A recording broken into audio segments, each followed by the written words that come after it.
sa Pilipinas. NBC Manila Broadcasting Company. DZRH, member kapisanan ng mga broadcaster ng Pilipinas. Member KBP, oras! Eksakto en punto. Alas 6:03. Humahataw, humahagupit, lumalatay na komentaryo sa Himpapawid. 2x2. Walang takot sa paghimay sa masalimuot na isyu ng bayan. 2x2. Humahataw na mga balita at impormasyon. 2x2. Ating damhin, ating lasapin ang hagupit na 2x2.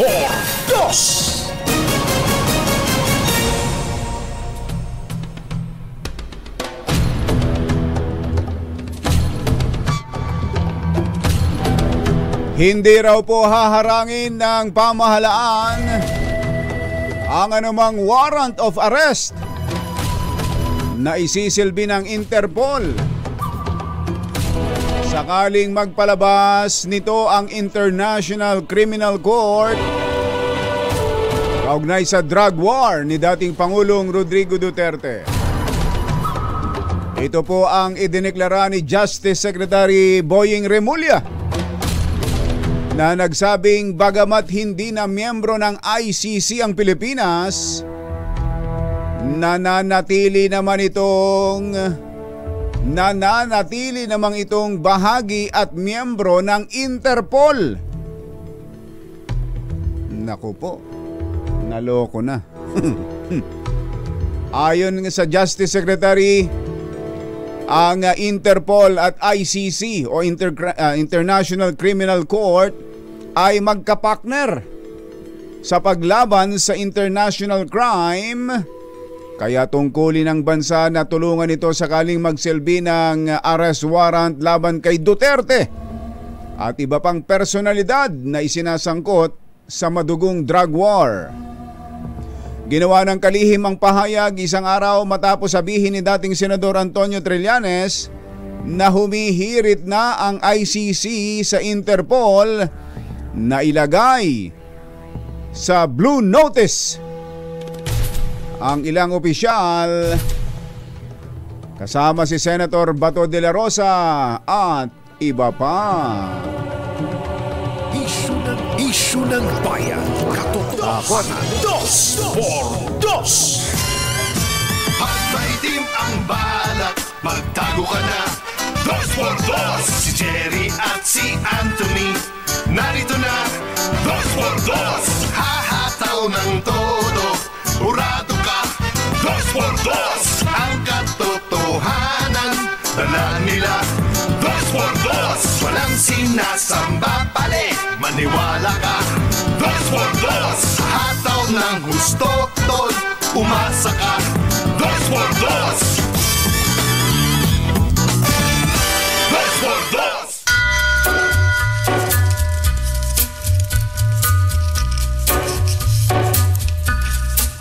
Hi. Take a little walk to the edge of town. Maganda morning. Trap Lamig, lamig. moves like a bird of doom as a ship. Magandang umaga, bayan!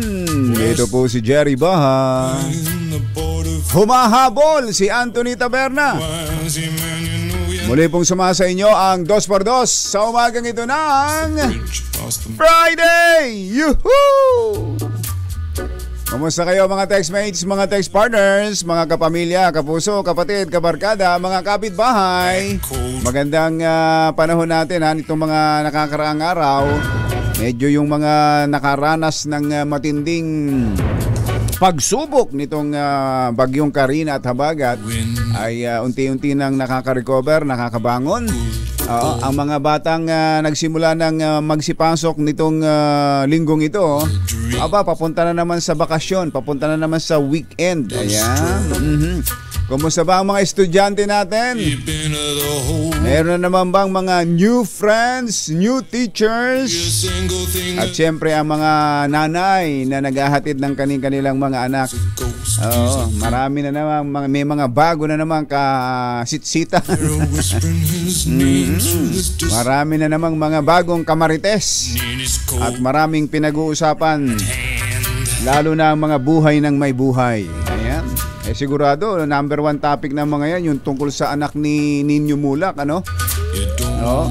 Na nitong mga nakakaraan blind item pa, lalo na doon sa mga suspect, doon sa mga irereklamo. you don't have the Mga ano pala yon, mga hindi pangkaraniwan tao, mga kinikilala sa industriya. Ayan, no? don't have no Kaya sinusunod.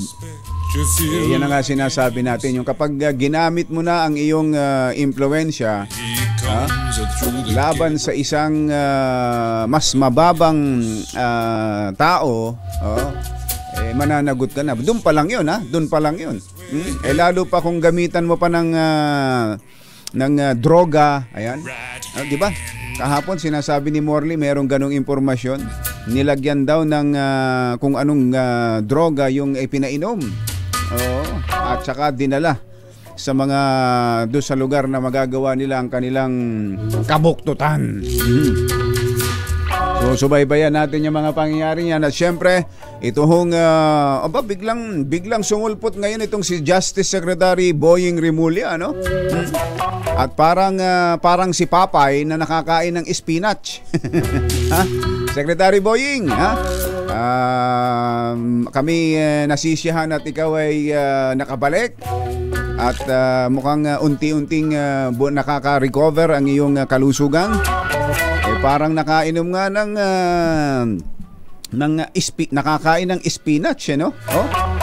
Paglabas nang halihaw kaagad, no? At unang pinanerbyos ang mga dati ng kinakabahan na magiging subject ng arrest warrant ng International Criminal Court. Yan po ang banner story ng ilang mga pahayagan ngayon tulad ng Philippine Daily Inquirer. Ayan, pinapakita ko sa ating DZRH television, teleradyo. DOJ, PH won't bar Interpol arrest of ICC tagged execs. Ayan, hindi raw po hahadlangan ng Pilipinas ang magiging pagkilos ng ICC, lalo na't pag tinap nito ang Interpol. Ganon din po ang banner story ng Philippine Star. Ayan, no? Philippines won't stop drug war, arrest by Interpol, sabi daw po ng DOJ. At itong Manila Standard ay ganon din. Ayan, no? Pinapakita natin sa inyo. Philippines won't block Interpol arrest. Yan po ang lalong sinasabi kong magpapakaba sa mga taong nagiging subject ng investigasyon na yan. Grabe ring manakot itong si dating Senador Antonio Trillanes, ano?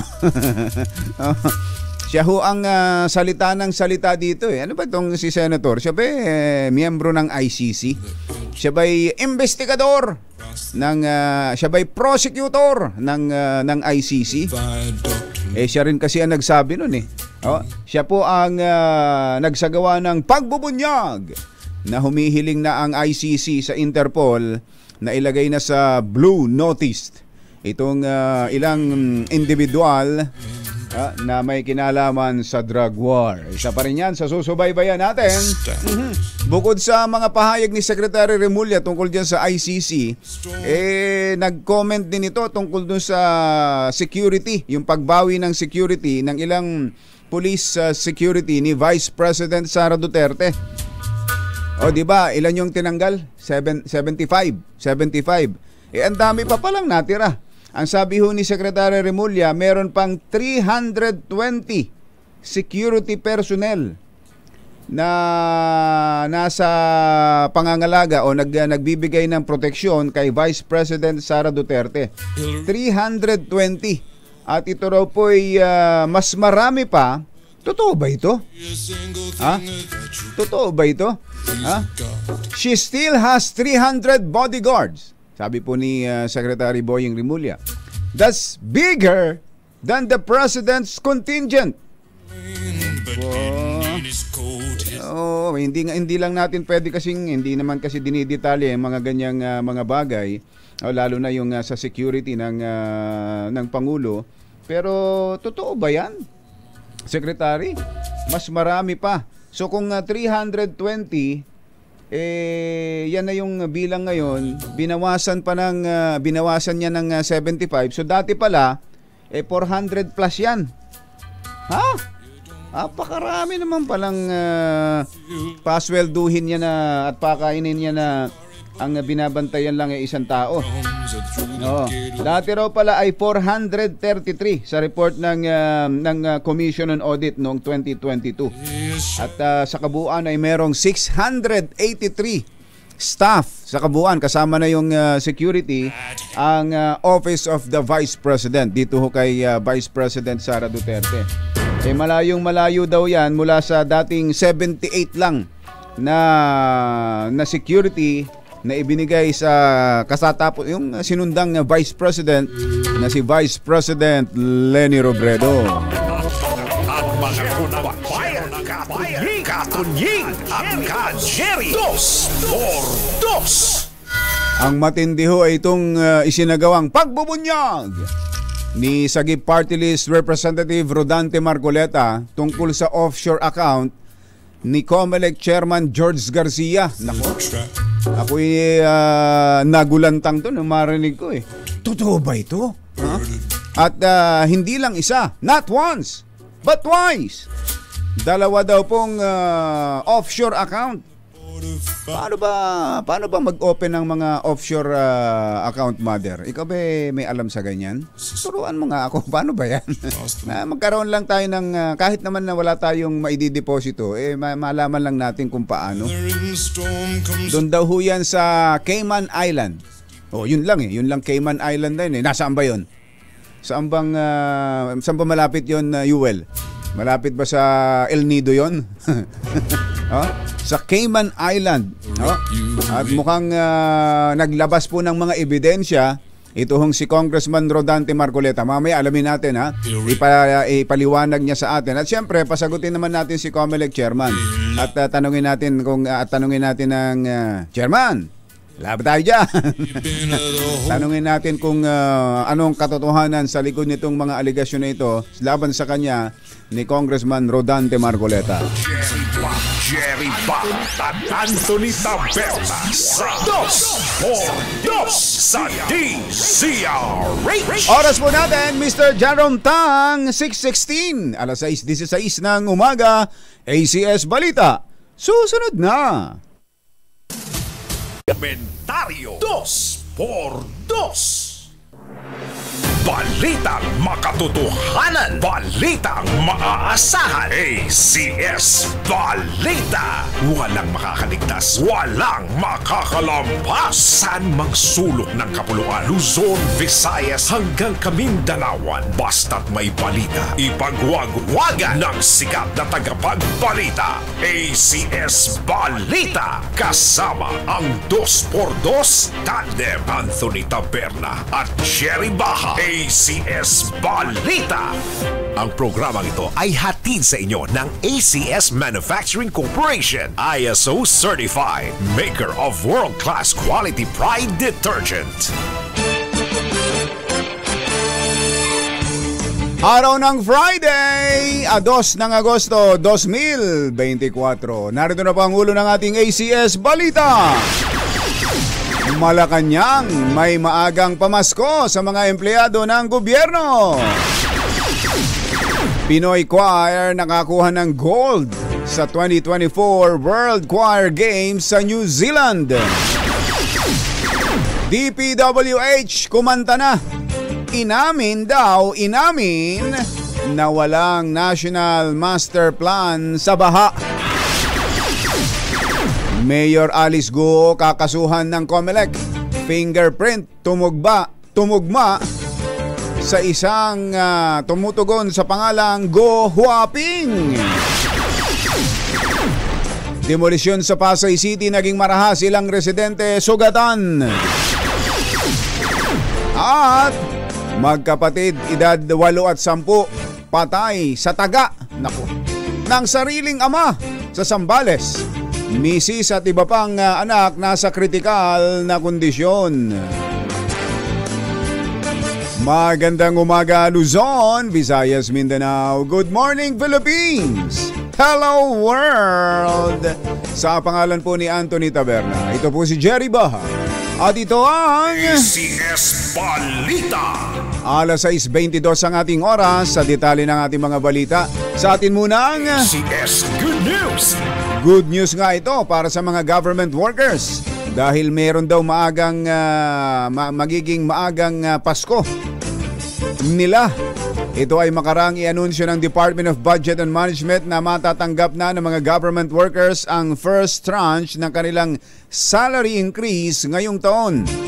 Ayon kay Budget Secretary Amina Pangandaman, hinihintay na lamang nila na ilabas ng palasyo ang executive order para rito na pinaglaanan ng 36 billion pesos na allocation sa ilalim ng Personnel Services Expenditure para sa fiscal year 2024. Nilinaw ni Secretary Amina na retroactive ang salary adjustment ng mga kawani ng gobyerno mula Enero ng taong ito. Aba, maagang pamasko nga ito. Para sa susunod na taon o sa second tranche ng wage hike, sinabi ng kalihim na naglaan naman ang DBM ng 70 billion pesos. Kasama na rito ang taas sweldo ng mga guro. Bukod sa wage hike, sinabi ng kalihim na mayroon ding asahang 7,000 pesos na cash para sa medical allowance. Ang mga kawani ng gobyerno na pinaglaanan naman ng 10 billion pesos na pondo. Ito ay bilang tugon ng DBM sa direktiba ng Pangulong Bongbong Marcos sa kanyang ikatlong sona kung saan ay binigyan din ito ang pangangailangan para sa pinakamabuting compensation at benefits para sa mga kawani ng pamahalaan. Big winner naman ang Filipino Choir na masungkit ang ginto sa World Choir Games ngayong taon na ginanap noong July 10 sa Auckland, New Zealand. Ayan pala sila, nasa picture. Ang Australian-based Filipino Choir na Adelaide Choral Ambassadors ay nakipagkompetensya sa Open Competition Mixed Chamber Choirs category na binubuo ng 28 miyembro. Kabilang ang choir master na si Ron. Si Ron! Aba, tingnan mo nga naman, choir master na pala itong si Ron. Si Ron Abelita. Nagtanghal ang ACA o itong Adelaide Choral Ambassadors ng 4 na kanta. Kabilang ang Koyu no Tebuluwi. O isang puno sa isang burol. Isang tradisyonal na awit ng mga Tibuli, indigenous people ng South Cotabato.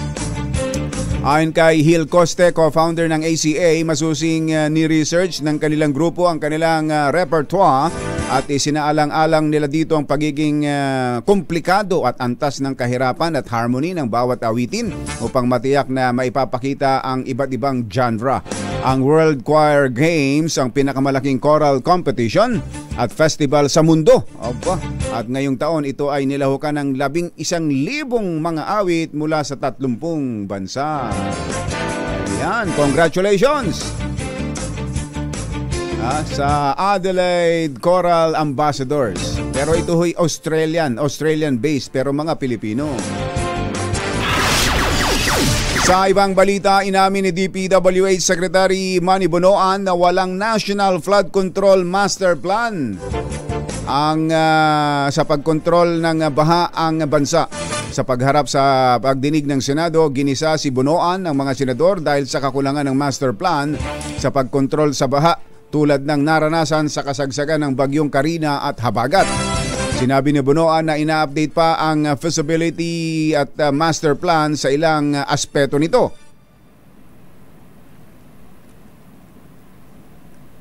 Secretary. Nako, nawala si Secretary, Wala na nga tayong master plan. Nawala pa yung voice clip. Secretary? Sige. Balikan na lang natin mamaya si Secretary. Alas 6:26 ang ating oras. Naimbag gabigat kada kayo amin na po. Agring kayon, gising na. Kakasuhan ng COMELEC si suspended Mayor Alice Guo ng material misrepresentation sa kanyang kandidatura noong 2022 elections na nagluklok sa kanya bilang alkalde ng Bamban, Tarlac.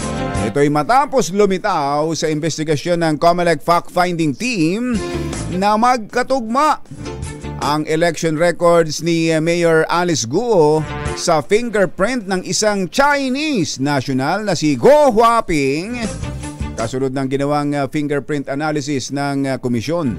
Paliwanag ni COMELEC Chairman George Garcia, dahil iisang tao lang ang mga ito, ang presumption ay may nangyaring misrepresentation. Ayon pa sa COMELEC Chairman, napatunayan din ng panel na ang lahat ng fingerprints ng 6 na tao, 2 sa NBI, 1 sa Bureau of Immigration, 3 sa COMELEC ay pare-pareho. At si Alice Guo ang may-ari ng mga fingerprints na ito. Ayun. Nauwi naman sa karahasan ng demolisyon sa FB Harrison sa Pasay City na ikinasugat ng ilang residente. Natulog na lang sa gilid ng kalsada ang mahigit sa 20 pamilya na naapektuhan ng demolisyon.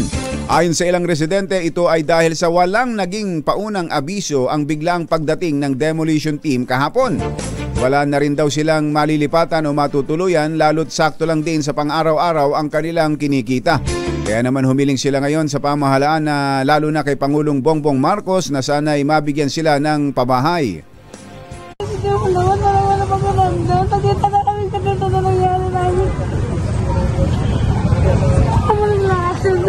Okay, so yung mag-asawa hindi mapigilang lumuha, no? Umiyak dito sa nangyari. Saan kayo ngayon? Kami hindi kami mahayag dito. May mga anak kami. Ano nagpagawin yan? PWD pa ako bunso sa'yo. Tatay, so ano ngayon ang plano nyo? Wala po kayong mabubang plano.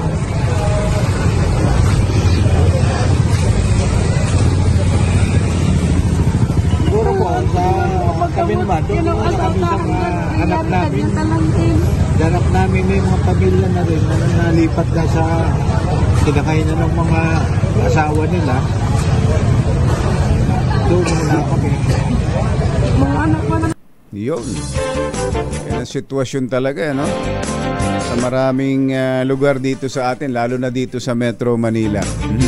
Yun po yung panayam ni Noche Cacas sa mga residenteng napalayas dyan sa FB Harrison sa Pasay.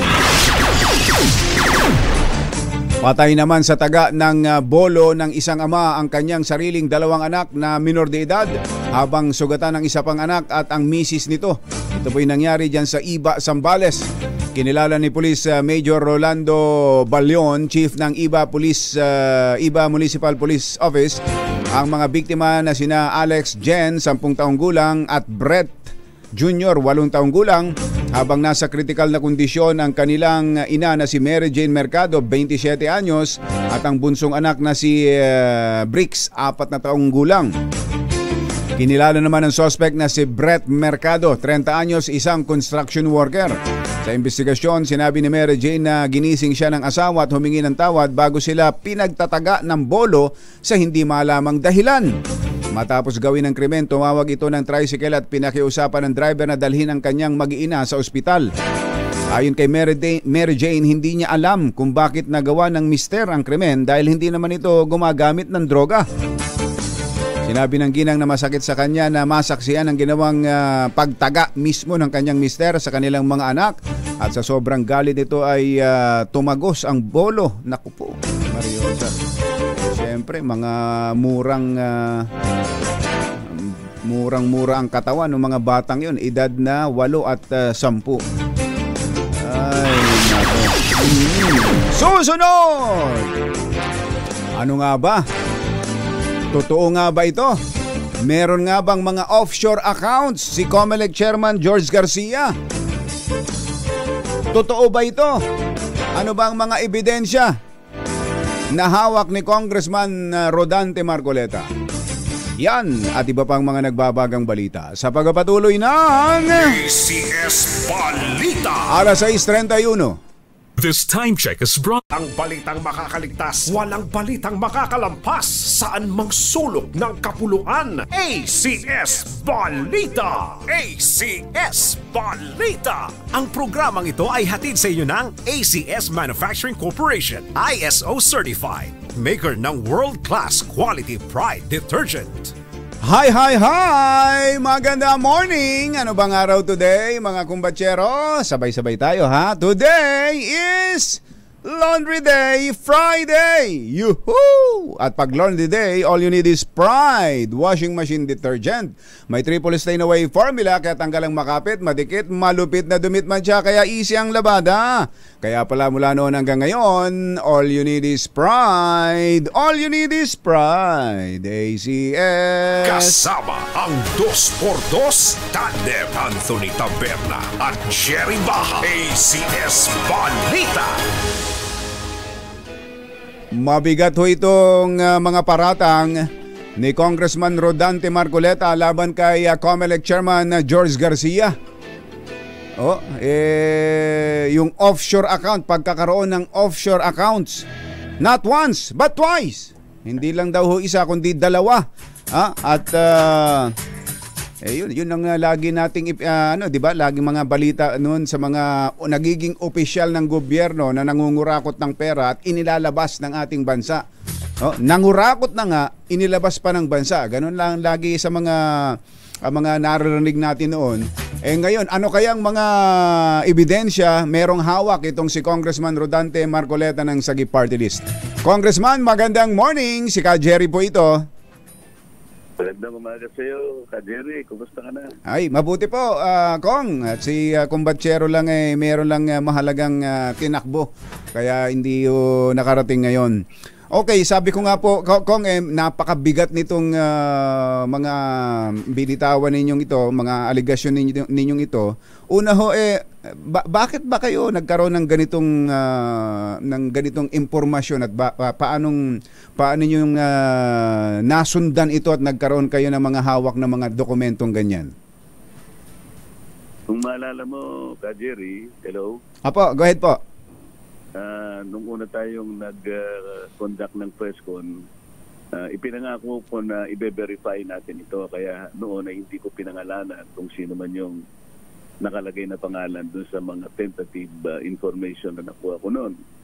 Sapagkat bine-verify ko. Unfair naman kung pangalanan ko na siya nang hindi ko pa na-verify. Ngunit yung araw din na yun, kinagabihan, sinabi niya, huwag na tayo magpaikot-ikot. Ako po yung nire-repair doon. Natuwa naman ako at ibinunyag niya na yung sarili niya. Ngayon, dahil nga doon sa pangako kong verification na yun, talagang ginanap ko naman yung aking pangako. At ayun nga, para malaman ko na totoo yung sinasabi niya, na wala raw siyang account, di isa at Diyos ang kanyang saksi. Ngunit, meron naman akong team na talagang sumusubaybay rito at yung isang volunteer namin sa New York, ginawa namin para lang mapatunayan na existido yung account. Alam namin nakapangalan sa kanya. Pinag-deposit namin siya ng tigwa $100 doon sa dalawang account. Okay. Kasi yung karamihan kasi, Ka Jerry, mabilis nilang naitara eh. Yung laman ay nai-transfer sa iba't ibang accounts, ngunit sa pangalan na ng mga ibang tao na foreign sounding names. So originally pala ay hindi lang dalawa ito? Ganun ho ba? Hindi lang dalawa yan, Ka Jerry. Ilan po? Naisara lang. Mabilis silang nagsara. Ilan po lahat sa info ninyo? Yung information namin, 49 lahat. Dami. Ngayon, nung 2 weeks ago, na sinasabi niya na naamoy niya na ito, kasi kung maalala mo, 2 weeks before I conducted a press con, meron akong press release na ginawa on June 26. Sinasabi ko nga doon na meron akong naamoy na mga offshore accounts na umaabot hanggang Cayman Islands. Kung mapapansin mo, 2 weeks prior to that July 9 press con, si Chairman George, alam niya na raw ito, ang existence ng mga information in regard to these questionable accounts. Ngayon, by coincidence naman, 2 weeks prior to my July 9 press con, 22 ng offshore accounts ang isinara nila. 4 sa China and Hong Kong hub, 12 sa Caribbean, 6 sa Singapore. At yung iba nga na remaining ay na-transfer sa mga accounts sa pagitan ng minsan international transfer, karamihan naman meron din namang domestic transfer, pero sa pangalan na ng mga taong foreign sounding accounts. Foreign sounding names. Mabuti na lamang hindi kaagad nila nasara itong dalawa at nakapag-deposit yung aming volunteer sa New York. Ito nga ang lumilitaw ngayon na active itong dalawang accounts. At nung nakakuha kami ng generated transaction record mula sa Chase for Business, talaga nakarehistro sa pangalan niya at ang address niya ay doon sa Makati. Na-check nyo ho ba, kung magkano ang laman? May information kayo kung magkano ang laman ng dalawang account na yan? Hindi na yon kasi ang aming pakailan, ma-establish namin na talagang account niya yon sa pangalan niya. Kasi ang kanyang ipinamamarali, wala po akong account kahit na isa. Sabi niya ganun. At siya nga ay nag-issue pa under oath ng isang affidavit of denial. Sabi niya, kung ako po'y nagsisinungaling, pwede niyo po akong kasuhan ng perjury. Dito po pwede na siyang kasuhan ng perjury. Pero minamatweet niya, patunayan ko raw na hindi peke ang... Paano? Isang dapat magpatunay na peke ito sapagkat nakapagpalitaw na kami. Hindi naman siguro isa-sacrifice ng JP Morgan Chase Company yung kanilang reputasyon bilang isang multinational na global and reputable banking institution based in America.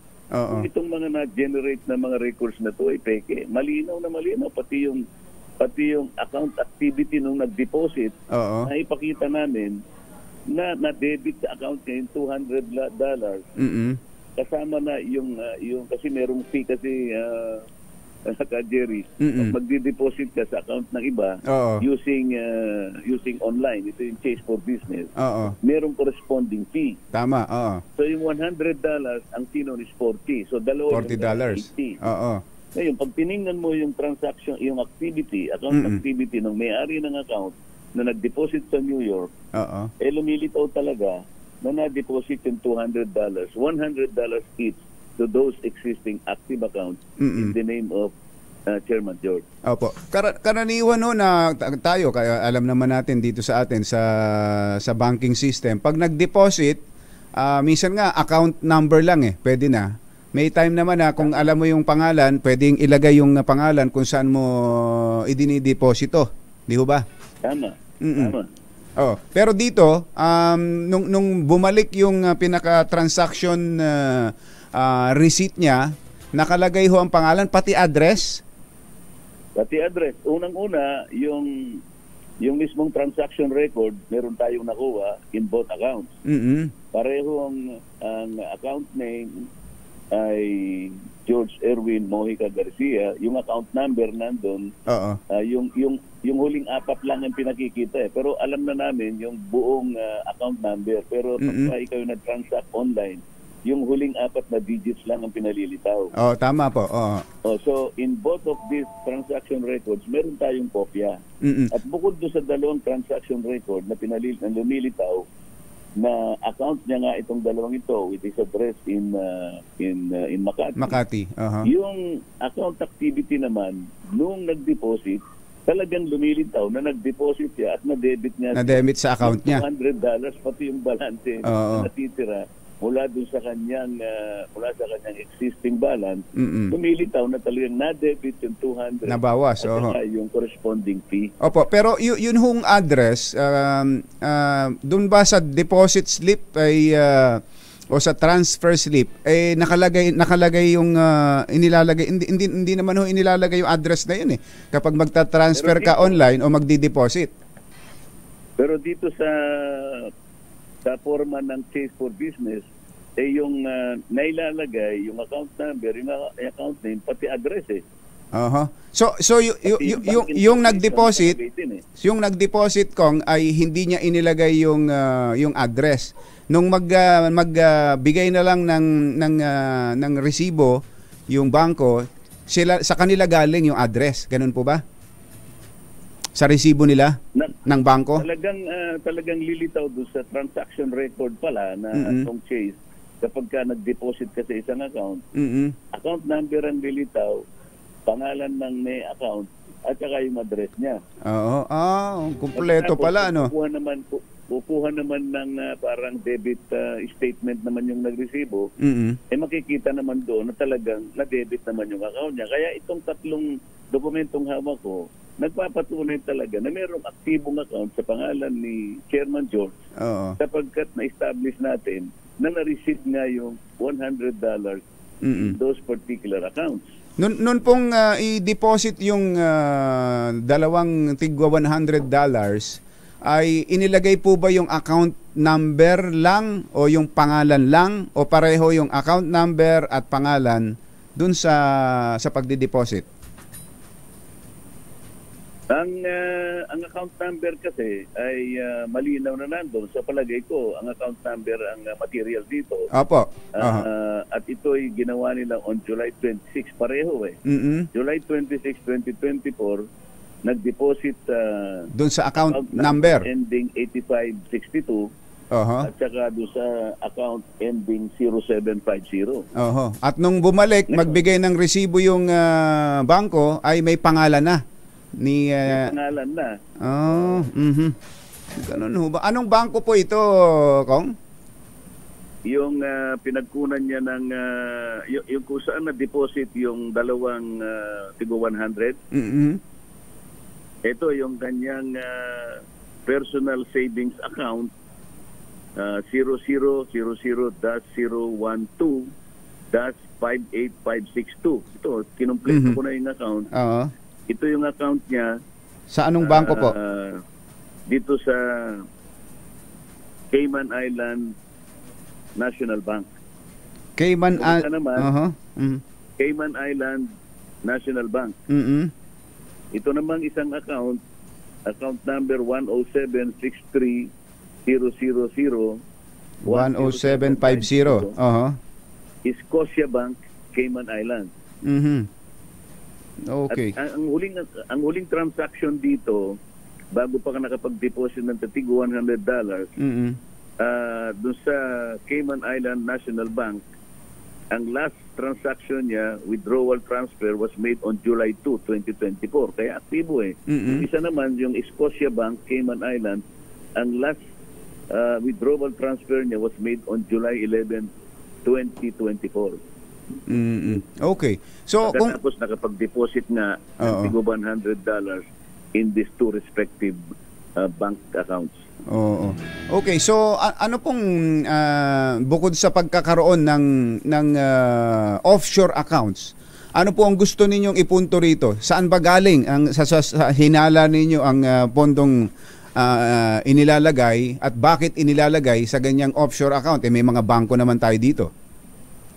Dito sa ginawa nating paglalahad nitong mga dokumento ngayon, pinatunayan ko lang muna na hindi totoo yung kanyang denial na wala siyang offshore bank accounts.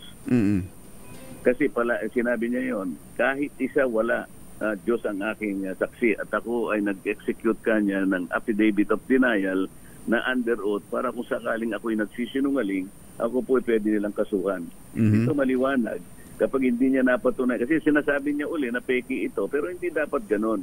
Patunayan niya na peki ito, kagaya ng ginawa niya noon sa mga inilahat ni Congressman Erice, na nagpunta siya sa bangko doon sa baba ng kanilang building at nakakuha siya ng certification na peki daw yung mga accounts na yun. Wala naman akong kinalamanan doon. Pero ito, kung gusto niya talagang magpa-certify, isulatan niya siguro yung JP Morgan Chase Company. Ito po bang mga nakuha ang mga dokumento ni Kong Marcoleta po ay totoo po lahat ito. O di malalaman natin ngayon kung peki nga o hindi. The burden of proof already shifted to him. Hindi na ako magpapatunayan kasi napatunayan ko na eh.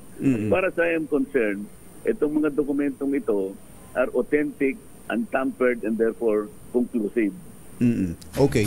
So ano pong susunod na hakbang ninyo, Congressman, at ng Kongreso tungkol dito sa inyong na-discover na ito? Nung napatunayan kung maliwanag itong mga accounts na ito, kasi hindi pa natatapos yung aming verification. Ang katapus-tapusan nito ay ang aming agreement ng aking verification team makakuha ng lahat ng mga nilahad nating mga accounts na ito na mayroong pagpapatibay, malinaw na pagpapatibay ng mga bangko, at ang quality ng ebidensya na makukuha ko will stand in court as well as in congressional hearings. Hindi po pwedeng mga xerox lang. Yun ang pinaka-ultimate na objective dito. In the meantime, kasi palagi niyang dinideny na parang nagtatawa pa siya na wala siyang account. Kaya pinakita ko na muna na mayroong account. At ako'y nag-file na ng resolution to investigate all my allegations improper forum. At sabi niya gusto niyang pumunta rito. Ay, mas maganda ka ako para dito ay makikita na natin at ma-address natin ng todo yan. So may mga hinihintay pa kayong mga dokumento pa tungkol dyan para mas patibayin ang inyong allegation? Yun ang pinaka-direction ko, Jerry. Hindi naman po pwedeng naglakad lang ako ng mga nakita kong kahina-hinala at saka talagang very glaring yung mga detalye that it will not escape suspicion talaga. Kaya talagang kahit nasabi ko nga nung kahapon ng aming press con, medyo mahirap, talagang may kahirapan sapagkat offshore accounts ito, Jerry. At kinakailangan gumastos talaga para lumakad talaga yung pag-verify mo. Ngayon, babalikan ko siya. Sabi niya, 3 weeks ago, magwa 1 month na, ay nag-issue siya ng waiver of bank secrecy sa AMLAC at saka sa NBI. Ano na ba yung... Kailangan siguro tanungin siya ng press na ano bang ginawa ng mga AMLAC? Meron na ba silang nagawa? Buti pa si Kong Marcoleta, meron na siyang nakuha kahit paano. Anong nangyari sa AMLAC? Anong nangyari sa NBI? Wala man lang yata siyang kinuha o nag-follow up man lang siya. So, seryoso siya talaga. Okay. Kong Rodante, lagi kaming makikipag-follow up sa inyo tungkol dito. Salamat po sa pagtanggap sa tawag namin. Magandang umaga po. Maraming salamat, Jerry. Mabuhay ka. Congressman Rodante Marcoleta, Sagip Party List. Kasama ang 2x2 Tandem Anthony Taberna at Jerry Baha. ACS Balita. Hinga natin ng panig mamaya si COMELEC Chairman George Garcia sa napakabigat na mga aligasyong ito. Nagatid po ng kabuuan ng ating ACS Balita. Ito po si Jerry Baha. Balitang maaasahan. ACS Balita. Ang programang ito ay hatid sa inyo ng ACS Manufacturing Corporation, ISO certified, maker ng world-class quality Pride detergent. Dito ho sa mga pagbubunyag na ito ni Congressman Rodante Marcoleta, marapat lang talagang tutukan natin ito dahil hindi pa tayo tapos di ba? Doon sa dating COMELEC chairman, natatandaan ninyo? Si dating COMELEC chairman Andy Bautista, di ba? Hanggang ngayon hindi makauwi ng Pilipinas. Nasa Amerika yata at mukhang pati ang US government ay tinutugis si dating COMELEC chairman Andy Bautista dahil din sa ganyang mga aligasyon, pagkakamal ng limpak-limpak na salapi, bilyones. May kinalaman naman na isinasangkot naman siya sa Smartmatic. Ito si COMELEC chairman George Garcia naman, dahil sa ano tawag doon, automation. Ito naman si Chairman Garcia dito naman sa bago. Yung bago namang maghahawak o magpapatakbo, Miro, yun, yung Miro. Yung Miro naman, Sus Mario Stefano. Kaya pasagutin natin mamaya si COMELEC Chairman George Garcia tungkol dito. Dahil meron na tayong masaklap na karanasan. Di ba? Sino ba yung mga tumistigo laban kay Andy Bautista? Pati yung misis, di ba? Tingnan nyo na yun. Ang dami. At nag-imbestiga ho dito ang US government, pati mga COMELEC employees ay inimbestigahan na ho. Para ho dito kay Chairman Bautista. Na dun sa kaniyang money laundering case at kutakot-takot na pang mga kasong may kinalaman sa kwarta na nandyan ngayon sa Amerika. Batsero ng Bayan, Katunying at Ka-Jerry. 2 por 2. Ay, ang ating malakas agent ay nandyan daw po sa may McDo. Anong ginagawa mo dyan sa McDo, Sherwin? Kumakain ka ng Chicken Joy? Ha? Dyan sa Cayetano Boulevard, Barangay Ususan. Ususan yan, Ususan. Barangay Ususan, Taguig. Ayan. Sa mga gustong swertehin sa araw na ito, ayan dyan ang ating malakas agent na si Sherwin Alfaro. Teka lang, ito muna.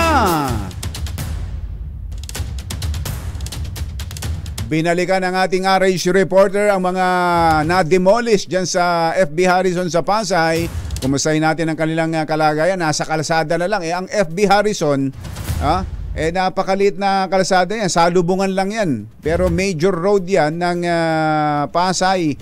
Papunta dito sa Makati at Manila. Alam na alam ko yan eh. Diyan ako lumaki sa boundary ng Pasay at ng Baclaran. At lagi kong ruta dati dyan, Giselle, yung FB Harrison na yan, papunta sa City Hall.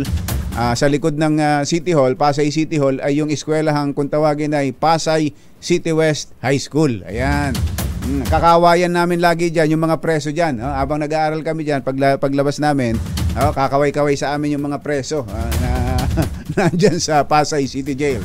Alamin natin ang sitwasyon nila. RH15, Giselle Regafort. Come in, Giselle! Jerry, kanya-kanyang latag ng trapal at karton yung nasa 100 pamilya, sabi ng barangay, na nawalan ng tirahan sa nangyaring magulong demolisyon kahapon dito sa FB Harrison sa lungsod ng Pasay. Sa kalsada nagpalipas ng gabi ang mga residenteng ito na ang iba'y may kasama pang mga bata at sanggol. Ang iba naman doon natulog sa tabi ng gibana nilang mga tahanan. Ayon sa mga nakausap nating residente, hindi man lang sila sinilip ng mga taga-barangay o City Hall. Wala ni anumang tulong o edukasyon. Katabi natin ka, Jerry, yung isa sa mga nawala ng bahay dito sa demolisyon, si Ate Marichu Embay. Ate Marichu, kumusta ho ang inyong sitwasyon ngayon? Ano na po ang inyong plano? Gaano pa katagal kayo kaya magtatagal ho sa kalsada? Sa ngayon nga talagang miserable yung aming sitwasyon. Wala ho kasing tumutulong sa amin na galing barangay o City Hall man lang.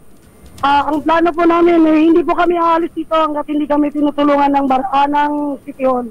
Kasi sila lang naman po makakatulong sa amin. Relocation po ang kailangan namin. Yun lang po, kasi wala po talaga kami pangupa ng bahay. Nising kunduling wala po talaga kami. Ate Marichu, ang sabi sa panayam natin kanina kay Kapitan Ed, sa inyong kapitan, ay walang katotohanan. Yun yung inyong aligasyon na tinayaran umano ng pribadong kumpanya yung ilang kabahayan ng 50,000 pesos para umalis sa kanilang mga bahay at 15,000 doon yung napunta sa barangay. Ano po ang inyong masasabi doon? Napunta raw sa inyong asosasyon? Kasinungalingan po yun, At totoo po yun na may chat siya sa lahat ng nagpabayad dito. Katunayan nga pa nagkumuha siya ng mga tao sa tagaibang barangay. At yan po yung napatunayan ko dahil nung kumuha po ako ng dokumento sa korte, nakita ko po yung mga picture doon. Kasi pinail po ng Megalan yun, nakita po yung mga picture ng mga tao doon na hindi ko kilala. At sinabi ko pa, karamihan pa doon mga borders. May karapatan ba ang borders na bayaran? Hindi po, wala po. Mga borders at ibang taga ibang barangay ang mga taong nandoon. Ako mismo ang makapagpatunay dahil nakita ko yung file ng branch 118. Jerry, sa panayam natin. So parang ang dating Giselle ay iba at tumanggap ng pera. Ay, may bahagi ka, Jerry. Ang sinasabi nila Ate Marichu, 50,000 yung naibayad sa ilang bahay na mga nauna nang umalis. Pero silang mga natira dito, wala silang natanggap na pera. Pero yung mga binayaran, yung 15,000, yung 15,000 napunta sa barangay. Bagay naman na pinabulaanan sa panayam natin kanina kay Kapitan Eduardo Cruz. Pero aminado sila na talagang hindi sa kanila yung lupa na yan at yan mayroong may-ari, yan lupa. Aminado naman daw po kayo na ito po ay meron talagang may-ari ho yung lupa na kinatitirikan ho ng inyong mga bahay. Ayon po sa investigasyon po din namin, wala hong may-ari dito. May mga ebidensya din po kami na walang may lumitaw na, kahit na nasama walang lumitaw na may-ari. meron din po kaming mga papel na walang titulo ang lupang to. Ka Jerry, ang sabi ni Kapitan Cruz kanina, dumaan daw sa proseso yung demolisyon, ininig sa korte at tali daw yung kamay ng barangay na hanggang ngayon nga ay hindi pa rin sinisilip yung kalagayan ng kanilang mga nasasakupan. Yung nabanggit natin kanina, pinabulaanan nga na merong kinupit yung barangay mula sa 50,000 na naibayad sa mga residenteng umalis na dito. At kahapon nga, Ka Jerry, nauwi sa batuhan ng bote itong demolisyon. Merong mga residenteng nasugatan. Ang banggit nila, Ate Marichu, nasa 4 na katao. Meron pang isang inaresto na residente dahil naman sa pagbibitbit ng sumpa, Ka Jerry. Gaano kalaki ang compound na yan, Giselle? Gano'n po kalaki itong compound po ninyo na ito? Kinatitirikan ito, Ka Jerry, ng nasa 30 hanggang 40 na pong kabahayan. Oo, malaki malaking lugar. So parang mahirap paniwalaan na walang nagmamay-ari sa isang prime property na yan. Along FB Harrison, mahal ang lupa dyan. Okay, so ang hihintayin natin ay magiging aksyon ng LGU, ng Pasay City Hall. Oo, Ka Jerry, actually kahapon pinarating na rin natin sa Pasay City Hall itong sitwasyon ng mga kababayan natin na naapektuhan ng demolisyon. Ang sabi rin ni Kapitan Cruz, sila'y makikipag-ugnayan na rin sa LGU para sa mga posibleng tulong na kailanganin ng mga apektadong residente dito. Okay, thank you, Giselle. Balik sa iyo, Ka Jerry. RH15, Giselle Ricafort. Sa kalagayan po ng mga na-demolish dyan sa FB Harrison, Pasay. Kauna-unahan sa Pilipinas. NBC Manila Broadcasting Company. DZRH. Member, kapisanan ng mga broadcaster ng Pilipinas. Member KBP, oras. Kapopoy, 10 minuto na makalipas ang alas 7 ng umaga. Balitang bagong-bago, balitang dapat alam mo, balitang magdadagdag ng talino dahil bagong impormasyon, makibalita, unang-una sa DZRH. Pangunahing balita kasama ang 2x2 tandem nina Anthony Taberna at Jerry Baha. Araw ng Friday, August 2, 2024. Narito na po ang ulo ng ating mga pangunahing balita. Cabinet revamp nakaamba sa pag-alis sa gabinete ni Secretary Alfredo Pascual. Budget sa biyahe abroad ni Pangulong Bongbong Marcos sa 2025 binawasan.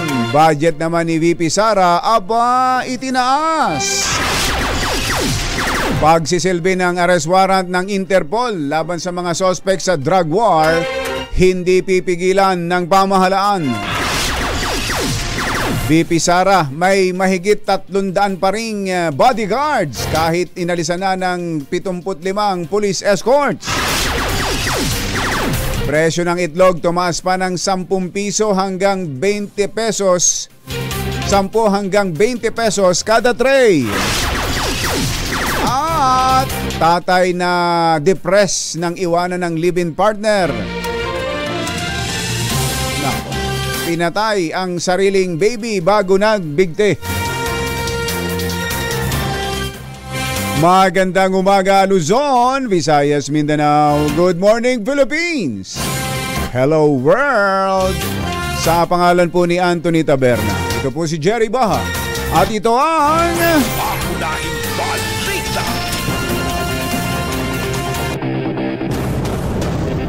Alas 7:12 ang ating oras. Pasagutin muna natin si COMELEC Chairman George Garcia sa mga aligasyon at mga inilabas na dokumento ni Congressman Rodante Marcoleta ng Sagip Party List. Chairman George Garcia, magandang morning. Si Ka Jerry po ito. Magandang morning, Ka Jerry, at magandang morning po sa mga kababayan natin. Opo, katatapos ko lang pong makapanayam si Congressman Rodante Marcoleta at binanggit niya yung 2 offshore accounts ninyo daw po, Mr. Chairman. Ano po bang sagot ninyo doon? Una po muna, Sir Jerry, magandang umaga at maraming salamat sa pagkakataon. Pagka po pinag-aralan niyo mabuti yung mga papel kahapon na pinakita, yung mga accounts, peke po lahat yun. Una, sinabi po na ako daw po ay nagbukas ng account sa Amerika. Yung pong bagong account na pinakita kahapon, Sir Jerry, ay bago po yun, hindi po siya kasama doon sa 49 alleged accounts ng offshore na meron ako. Ibig sabihin, kabubukas lamang po ito. At lumalabas na nagbukas, tsaka yung nagbigay ng informasyon, hindi po isang supporter, lumalabas. Wala mismo sa dokumento, isang Jaleo Consulting PR firm. Isang consulting na nakabase po sa Miami, Florida. At pinalabas po na ako ay nag-open ng account sa Amerika. Pag tinignan nyo po, yung mismong pangalan ko doon, Sir Jerry, after po ng address ko may nakalagay, KY. Ano po ibig sabihin ng KY? Ayan po ang ibig sabihin nun, Kentucky. Tingnan niyo po yung pangalan. After po nung address ng bahay ko, may nakalagay na KY. Kentucky po yan. Pinalabas, Sir Jerry, na ako ay taga-Amerika. Binigyan pa nga po ako ng social security number. Makakapagbukas lang ng account doon at makakapag social security number lang ay isang permanent na residente ng Amerika. At isa o kung hindi man ay citizen ng Amerika. Hindi pa po ako nakakarating sa Amerika kahit na makatungtong man lang sa lupa po nito. Wala po akong visa sa Amerika. Ganun po ba? Teka muna. So ang sabi nyo, may nag-open ng account, ginamit ang pangalan ninyo? Ang lumalabas po, Sir Jerry, napakagaling po ng pagkakagawa. Lumalabas isang tunay na account, halimbawa tunay na account kay Jerry Baha, at pagkatapos pinadalhan yung tunay na account na yan ng $100, pagkatapos ni-reflect sa tunay na account na yan, account number, halimbawa yung tunay na account number, nilagay yung pangalan ko ngayon, pati yung address ko, pero hindi nakalihim sa lahat, may KY, Kentucky. Ngayon po, yan ay parang transaction sa atin. Yan po yung pinakita. Ang tanong, tinanggap ba yon? Successful ba yung pagpapadala, wire transfer? Sapagkat sa lahat po ng bangko, lumalabas po, Sir Jerry, na basta tunay ang account number, kahit mali yung pangalan, kine-credit. Nagpadala po kami kay Batman. At sa Land Bank lang po, Land Bank. At saka kahit sa China Bank. Nagpadala kami sa isang tunay na account. Halimbawa, tunay na account. Halimbawa, account sa number. Land Bank. Account nagpadala number. ko. Pero binago ko ang pangalan, ginawa kong Batman. Kinredit po, Sir Jerry. Tatanggapin pa rin. Basta tama yung account number kahit na mali yung pangalan. Opo, kaya po akin pong sinachallenge yung ating pong mga kababayan na may mga account. Tingnan nyo po, mag-deposito kayo. Pero baguhin nyo po yung pangalan. Hindi yung tunay na pangalan nyo po tatanggapin. Pero dahil kahit sa Amerika, ang kumo-control ay account number, hindi yung pangalan. Ganun po ang ginawa sa akin. Isang tunay na account number, pinadala ng isang consulting firm na nakabase sa Miami, Florida, at pagkatapos yung pangalan po ang binago at yun ang pinapalabas na akin kasi nag-successful nga naman ang wire transfer. Successful ang wire transfer dahil tamang account number ng isang tunay na may-ari ng account, pero hindi po ako yun dahil hindi pa po ako nakakarating sa Amerika. Okay, tinanong ko ho yan kanina kay Congressman Rodante. Tinanong ko, nagdeposito ho ba sa number lang at hindi inilagay ang pangalan? At nang bumalik yung resibo ng yung acknowledgement receipt ng depositing bank, yung pinagdeposito ang bangko, ay tsaka lang lumabas ang pangalan ni Chairman Garcia. Ganun daw po ang nangyari. Ay hindi po ganun na nangyari, Sir Anthony. At dyan yung po makikita, Sir Jerry, dyan yung po makikita na hindi po kasi kayo pwede mag-transact na hindi ilalagay yung pangalan, Sir Jerry, di ba? Kahit naman po tayo, kahit po sa deposit slip na atin po ina-accomplish sa bangko, dapat ilalagay yung pangalan ng deposito, hindi lang yung account number. Yun po, kaya po yun ang ginawa. At the same time, yung ibang dokumento na pinakita doon kahapon, Sir Jerry, ito po, magugulat kayo. Bank statement po yun. Bank statement. Tanong, Sir Jerry, pwede ba makakuha ng bank statement ang hindi may-ari ng mismong account? Hindi makakakuha. Kung bank statement po yung na pinapakitang iba doon, na Kesyo Hoda nagpadala sa ganito, lumalabas po, ang kumuha noon ay yung mismong may-ari ng account. Paano po ako? Hindi naman po ako may-ari ng account and therefore, sila po ang may kopya ng bank statement. Therefore, alam natin kung sino may-ari ng accounts. Ang sinasabi ninyo, may nagbukas ng account at yun ang ginamit para kayo'y akusahan. Sino ho itong sinasabi niyong nagbukas ng bagong account na ito para idiin kayo? Nasa taas po kasi yung pangalan, yung Jaleo Consulting LLC. Isa po siyang company, tinrace namin sa Google, na nakabase po sa Miami, Florida. Alam niyo po, ito po ang challenge ko sa lahat na magagaling sa internet. Malalaman niyo po yung lahat ng nasa likod nito. Basta po i-trace niyo kung ano yung Jaleo Consulting, naka-base sa Miami, Florida, at yung mismo may-ari, i-trace na po nilang lahat. At dyan po makikita natin, pag tinrace natin, pati yung sanga-sanga ng mga kumpanya, sino ang punot-dulo ng lahat ng problema at pagmamaniobra at pamimeke ng mga ito. Teka muna, gahulo ako sa panahon para i-check ko ngayon, Chairman. Total, kayo na ang nag-check. Sino ho ba? Kanino ho ba yan? Jaleo na yan? At yan ba may konektado sa sinumang Pilipino, kababayan natin dito?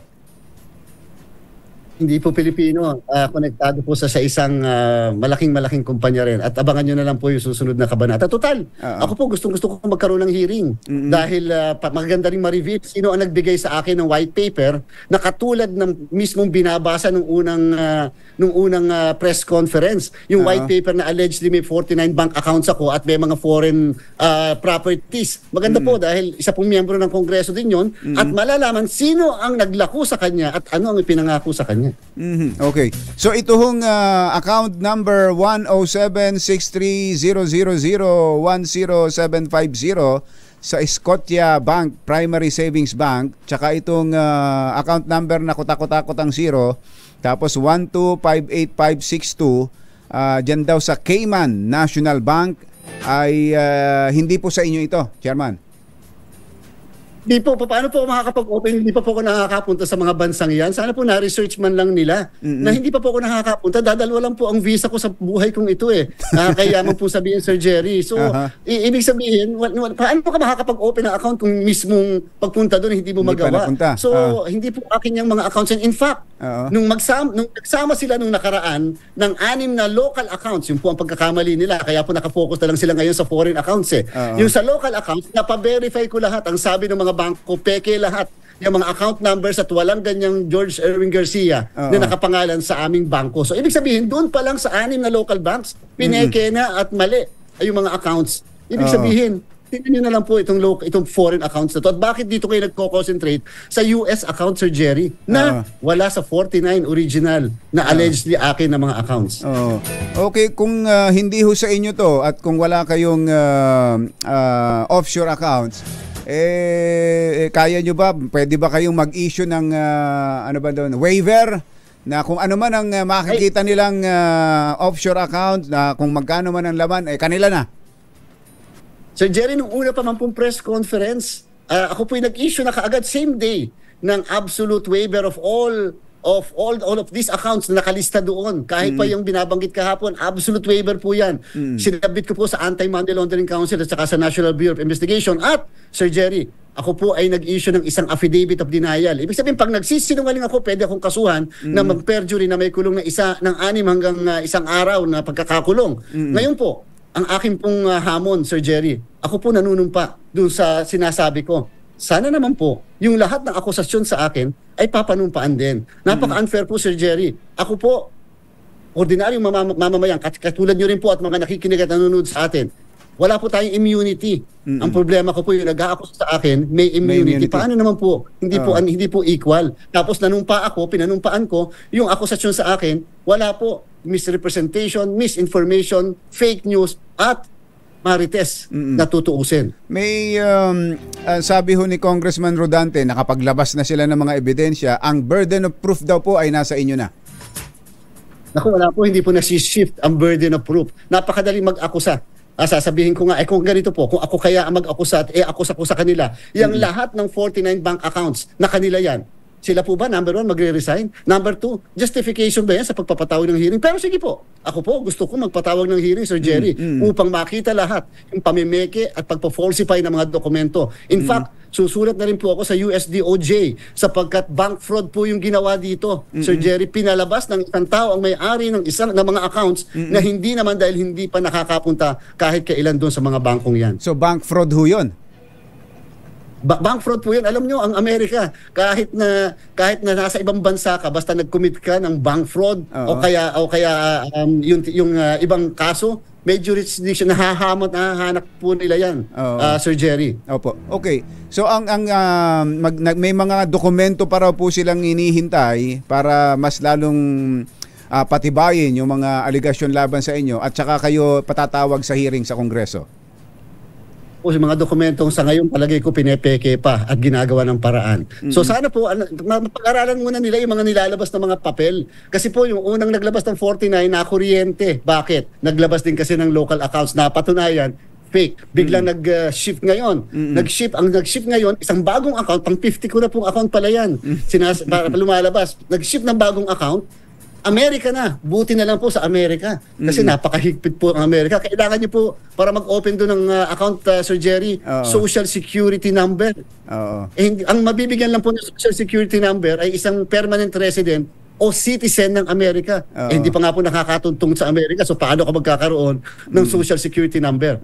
Sa panig po ninyo, kayo mismo, anong magiging sariling hakbang ninyo tungkol dito? Alam niyo po, hinihintay ko po yung findings ng NBI at saka po Anti-Money Laundering Council. Lahat naman po na nangyayari ito ay properly nabibigay sa kanila, documented, and at the same time, again, ako po nga ay makikipag-ugnayan na sa USDOJ. Tatandaan niyo po, meron po kaming mahigpit na ugnayan sapagkat tumulong po kami, nag-coordinate kami sa ginawa nilang investigasyon na nangyari noong 2016. Tama po, at nabanggit ko nga kanina na kaya nagugulantang kami sa ganitong mga aligasyon dahil sariwa pa sa atin yung mga aligasyon, kaso laban kay dating COMELEC Chairman Andy Bautista na ngayon ay may kaso rin sa Amerika tungkol na sa ganitong may kinalaman din sa pera. Parang Sir Jerry, isipin niyo po, may ganun nga po na akusasyon, aligasyon sa dati namin ganun na po ba ako kabobo? Kahit man po ako maliit na abogado, para po i-commit ko at mag-commit ako ng mga bagay na maaaring similar na akusasyon sa akin. Hindi po ba? Sana po napag-aralan nila muna yung background ko. At ako naman po, hindi ko binibigyan ng masamang motibo pa yung pong ginawa sa akin. Dati ko po siyang kliyente, at ako po yung malaki rin ang aming pinagsamahan. Nagtataka lang po ako bakit nagkaganito dahil ganun po siguro talaga dito sa public service. Hindi po kasi ako sanay kasi galing po ako sa pribado. Opo. Mr. Chairman, good luck po at susubaybayan natin ang mga susunod na kabanata. Salamat po. Maraming salamat po, Sir Jerry. Mabuhay po. COMELEC Chairman George Garcia. Mga nangunguna at mga bagong balita sa DZRH. Pangunahing balita. 7:25. Nutriplex Syrup. Kita dahil iniwan ng live-in partner na buryong ang isang 22 anyos na tatay. Pinatay ang 11 buwang gulang na sanggol sa kanilang bahay sa Taguig. Ang wala ng buhay na sanggol na hinihinalang dinaganan ng unan ng suspect na kinilalang si alias John ay natuklasan ng pinsan nitong si Nathaniel kamakalawa ng hapon. Ayon kay Nathaniel, nakita niya na nakahiga sa kama ang bata habang nakabitin naman itong si John sa likod ng pintuan ng kanilang kwarto. Lumitaw sa investigasyon na nag-away si John at ang live-in partner nito bago inabandona ang mag-ama kaya inatake ng depresyon ang lalaki. Sumipa ng 10 piso hanggang 20 pesos ang presyo ng itlog sa Maricaban Public Market sa Pasay. Mula sa dating 160 kada tray ng small, ngayon ay 200 pesos na. Ang dating 220 na medium ay medium tray, ngayon ay 230 na. Pinakamahal naman ang 260 kada tray ng itlog at naglalaro sa 7 hanggang 9 ang kada piraso. Mas mataas ito kumpara sa 6 hanggang 8 pesos na kada piraso noon. Maski ang pulang itlog ay tumaas din. Ang tinutukoy pong dahilan ng pagtaas ay epekto ng bagyong Karina at mataas na demand kumpara sa supply. Ayan na nga, yung law of supply and demand. Dahil nagsimula na ngayong pasukan. Posible raw pong magkaroon ng revamp sa gabinete ni Pangulong Bongbong Marcos. Kasunod ito ng pagbibitiw ni DTI Secretary Alfredo Pascual sa posisyon. Isa sa mga napipisil na papalit kay Pascual ay si NEDA Secretary Arsenio Balisacan. Si Marikina 2nd District Representative Estela Kimbo naman ang sinasabing bilang kalihim ng NEDA o kaya ay sa DTI. May mga report din na posibleng palitan bilang kalihim sina Jaime Bautista ng DOTR at Secretary Ivan Uy ng DICT.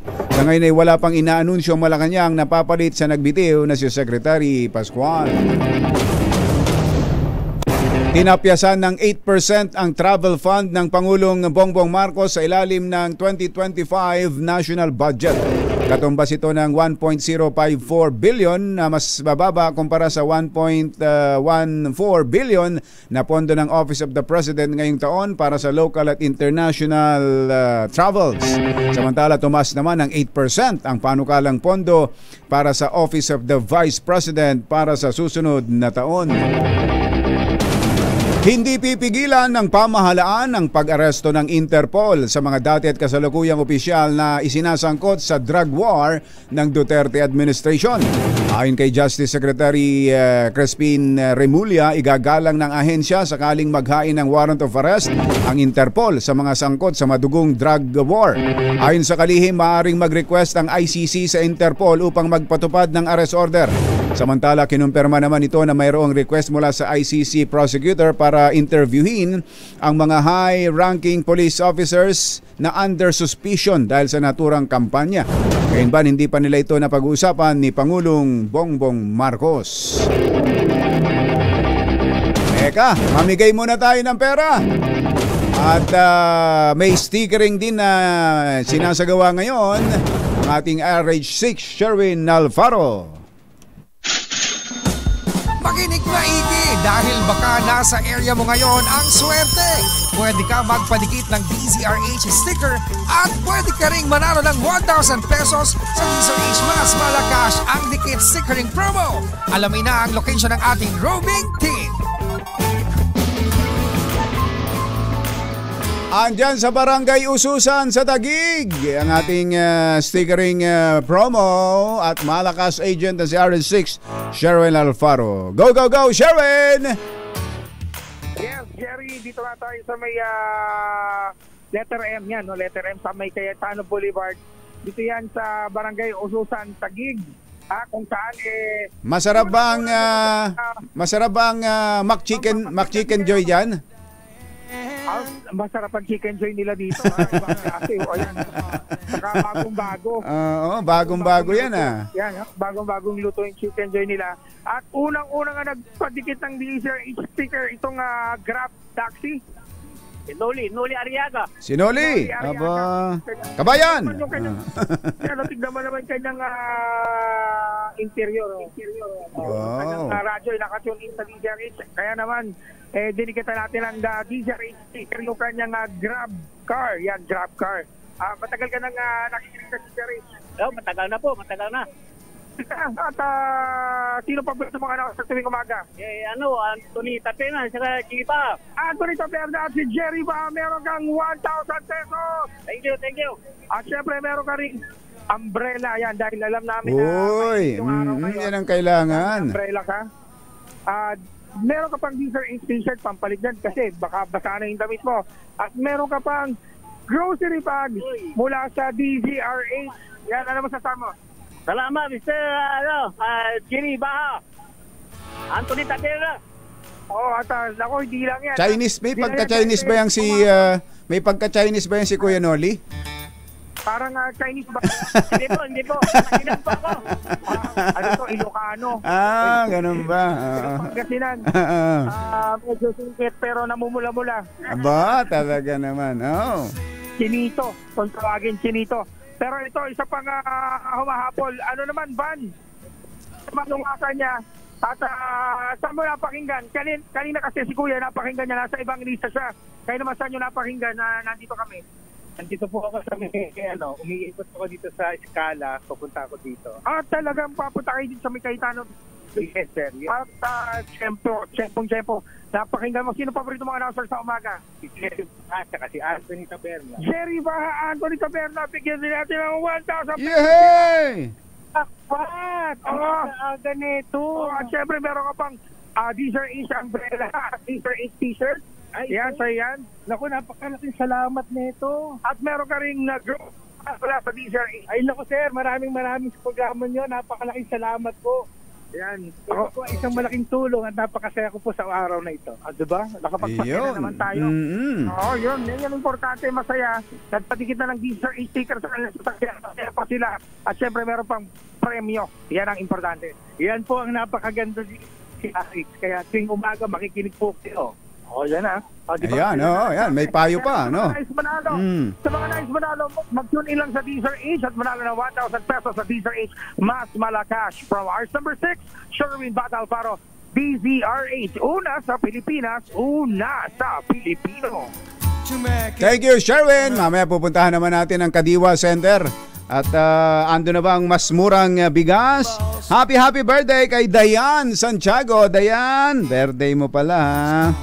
Binabati kayo ng Mami Margie Santiago. Ayan, Ay, Mr. Jerry Haspio. Magandang morning sa Tuesday ha. Tuesday, sama ka. Ako bahala sa breakfast mo. Ayan. At ito pa lang si Rick Reyes, andyan sa Jackson, Florida.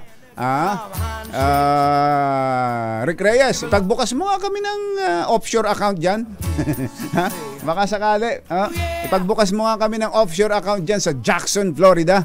At tingnan natin kung paano bang sistema dyan. Happy birthday din sa ating kasamaan ditong si Nicole Lopez. Happy birthday.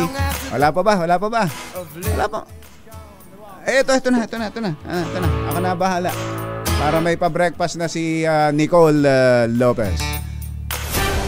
Mga nangunguna at mga bagong balita sa DZRH. Pangunahing balita. 7:39. Bagong balita sa DZRH. Pangunahing balita.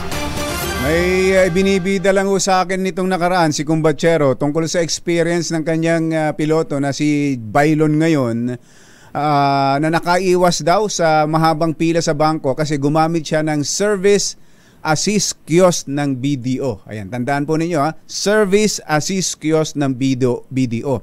Ito pong service assist kiosk at account assist kiosk ay may self-service machines na nasa loob ng BDO branch para sa mas mabilis na transaksyon. Halimbawa, kung gusto mong mag-open ng account o di kaya naman ay mag-deposit ng cash o cheque, mag-withdraw, magbayad ng bills, pwede mo nang i-input ang detalye bago pa makipag-transact sa branch employee. Ayun, di ba? Ayos din po itong BDO, maraming branch kasi kaya very accessible at meron ding digital enhancements para sa dagdag na convenience. Ang termino nga po dito ng BDO Phygital. Ibig sabihin, pareho nilang ino-offer ang best of traditional banking at ang digital o makabagong paraan para gawin ang inyong mga transaksyon. Kaya, di ba, mga kumbatsero, BDO lang ang sakalam. Mga nangunguna at mga bagong balita sa DZRH. Pangunahing balita. Kuha lang tayo ng update mula sa Bataan. Kaugnay ng oil spill na naranasan na ilang tanker na ba? Ilang tanker na ba yung lumubog ngayon doon magkakasunod? Si Governor Joed Garcia nasa linya natin. Gov, magandang morning. Si Ka Jerry po ito. Hi, magandang umaga Ka Jerry at sa lahat ng mga nakikinig. Kumusta po ang pinsala sa karagatan sa Bataan nitong paglubog na ito, yung oil spill? Umabot na kasi hanggang Cavite at nasa state of calamity na ang malaking bahagi ng Cavite, Gov. Oo, kahapon medyo hindi magandang balita kasi yung aming mga barangay dito sa Mariveles, kasama po ang Mountain View, Kapkaben, Townsite, ay nakapag-report na yung ating mga huli ay amoy langis, amoy diesel, at may mga nagbabalik. Siyempre, hindi ho binibili ng ating mga kababayan. At pati ho sa coastal area, may mga traces na rin po ng slick at na medyo hindi maganda po yung development. So, hindi na ho makakain yun? Hindi na ho makakain yung mga isda na yun? Definitely hindi na po makakain yun. At medyo nakakabahala dahil katulad ng nabanggit mo kanina, so yung pinaka main focus ng lahat ay itong Terra Nova na lumubog sa may coast ng Limay noong July 25 kung di ako nagkakamali. Pero kami ay nag-report na rin kaagad dahil ayon sa aming mga bantay dagat, may nakita nga silang parang pinaka-antenna or mast nung pangalawang barko. Dahil naman dito sa may Mariveles Mountain View. At reported kagad namin yan noong July 27 nung una siyang nakita. Opo. Parang doon ang hinala namin dahil medyo amoy diesel yung mga isda. Parang doon galing sa pangalawa. Doon galing naman sa pangalawa at yung nabanggit ko mga barangay kanina sa Mariveles yan at saan nga mas malapit lumubog itong pangalawa. Mga 400 meters away lang from the coastline kasi yung pagkalubog nitong pangalawa. Kaya nagpa-follow po tayo sa ating Coast Guard kasi ang sabi nila initially wala pong laman. Upon inspection wala pong laman na diesel ito yung na offload na diskarga na yung diesel sa nabotas bago po lumubog. Opo. Pero dahil napapansin na natin yung epekto, so medyo nakakapagtaka. At alam ko ngayon nilagyan na ulit nila or pinalawak yung oil spill boom sa paligid at mayroon na sila nakuhang Salvor company para po higupin kung ano man yung natitirang diesel sa loob ng barko. So baka may laman pa yon, Gob? Hindi lang yung diesel na ginagamit niya sa makina niya. Ang sinasabi nila, yun daw yung diesel na ginagamit sa makina. So since July 27, na ngayon, August 2. So medyo malakas pa rin yung epekto, lalo na nga sa barangay kung saan siya lumubog. Kaya nag-aalala kami. Opo, okay. Nasimulan na ho ba yung siphoning dun sa Terra Nova? Terra Nova, hindi pa din. As reported ni Admiral Gavan, i-improve pa nila o kinakailangan pang ma-reinforce yung mga plugging ng mga valves at mga high-level alert sensors para pag nag-siphon sila, hindi magka-problema. Kasi talagang mahirap na proseso, very risky ang term nila sa pagsa-siphon ng langis, lalo na yung Terra Nova ay mga 34 meters underwater. At malakas daw po ang agos, yung current sa ilalim. Malakas yung current sa ilalim, oo. Kaya kailangan pag-aralan nila mabuti. Ang kahit na lahat tayo, siyempre nagmamadali na gusto natin matapos na to. Sabi nila, hindi naman nila i-risk na hindi na pag-aralan, nakita lahat ng mga options, pinaka-dapat na paumaraan bago nila gawin yung actual na siphoning. Nasa state of calamity na ho ba dahil dyan ang Bataan, Gov? Ang na-declare pa lang namin na state of calamity, Jerry, ay yung sa Carina. Ngayon po, tinitignan lang namin yung numbers na affected kasi may condition po yan para makapag-declare ng state of calamity. Depende po sa affected number of population or kung meron po mga percent of livelihood na naapektuhan. Inaantay ko lang po yung official report sa PDREAM office namin para po sa recommendation ng council and of course subsequent approval or pagpasa ng sangguniang panlalawigan. Opo. Gob, alam namin busy kayo dahil sa mga pangyayaring yan. Salamat po sa update at lagi po kaming makikibalita sa inyo. Opo, maraming salamat ka, Jerry. Magandang umaga. Magandang umaga po. Governor Joyd Garcia ng Bataan. Mga nangunguna at mga bagong balita sa DZRH. Pangunahing balita. Meron na nga ba 45? Yung 29 ay para lang sa mga piling individual, mga PWD, single mother at iba pa, mga 4-piece beneficiaries. Pero yung 45 pesos per kilo. Alamin natin ang sitwasyon sa Kadiwa Center sa QCRH 5. Val Gonzales. Come in, Val. Jerry, tuloy-tuloy-tuloy-tuloy-tuloy-tuloy-tuloy-tuloy-tuloy-tuloy-tuloy-tuloy-tuloy-tuloy-tuloy-tuloy bigas for all o rice for all. Yung 45 pesos ang ibinababa ngayon dito sa tanggapan ng Bureau of Animal Industry sa tanggapan ng DA dito sa Quezon City. Ito yung mga binebenta dun sa lahat. Wala nang limit kahit isang kaban ang yung bibilin ay dumating na dito sa tanggapan ng Department of Agriculture at kaya ito yung pinipilaan. Kung makikita mo rito sa aking likuran, ito yung pinipilaan ngayon itong ating mga kababayan itong 45 pesos na presyo na kada kilo ng bigas at maging yung 29 pesos, ilang mga tonelada yung ubusin ngayong araw na ito. At kahit madagdagan pa itong bilang ng mga nakapila rito ay ma-accommodate lahat at mayroong maiuwing bigas na mura kumpara dun sa mga nabibili sa iba't ibang mga palengke. Maaga pa lamang kanina nang dumating yung unang batch nitong rice for all, 45 pesos at maging yung 29 pesos program na 29 pesos na presyo ng kada kilo ng bigas. Karamihan dun sa mga nakapila rito ay yung regular na mga namimili na galing sa iba't ibang mga lugar, maging hanggang dito sa may bahagi ng San Mateo Rizal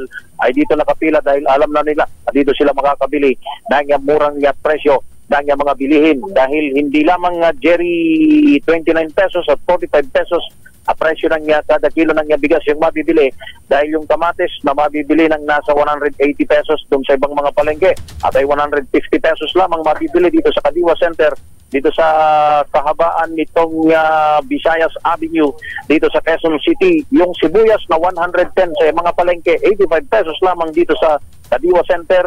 Yung 250 to 260 pesos na presyo ng luya, 230 pesos lamang mabibili. Marami bang stock? Val, marami ba? Marami. Kung makikita mo, Jerry, marami pang mga stocks dito. Ayos. Kung bigas ang pag-uusapan, eto, ayan, ibinabagsak ngayon nitong isang pangatlong truck na ito. Pangatlong truck na ito nagaling sa probinsya, galing sa Northern Luzon, yung mga stocks ng bigas na ito. At maging yung iba pang mga produkto, katulad na lamang itong nandito sa aking kanan, itong karne ng baboy. Yung liempo mabibili lamang dito ng 350 pesos. Sa ibang mga palengke, Jerry, umabot na ng 400 pesos yung kada kilo. Yung laman na 300 pesos dito sa Kadiwa Center ay mabibili ng 360 doon sa ibang mga palengke. At bukod dyan, yung 200 pesos hanggang 210 pesos na presyo ng manok dyan sa bahagi ng Kamuning Public Market, 185 to 180 pesos lamang mapipili dito sa Kadiwa Center. At bukod dyan ay meron ding mga isda, yung tilapiyang galing ng Batangas, Taal Batangas, ay mabibili lamang ng 110 pesos yung kada kilo. Pero kung wholesale, maramihan kang bibili, 87 pesos lamang yung kada kilo. Ganon din yung bangos na mabibili ng 160 dun sa ibang mga palengke, nasa 220 pesos pa yung kada kilo. Bukod doon, meron pang iba pang mga gulay at meron ding mga daing na galing ng Bataan na mabibili dito sa Kadiwa Center, dito sa bahagi ng tanggapan ng Department of Agriculture sa Quezon City. Clarito sa Visayas Avenue sa Quezon City. Ako naman, Val Gonzales, DZRH, una sa Pilipinas, una sa Pilipino. Thank you, Val!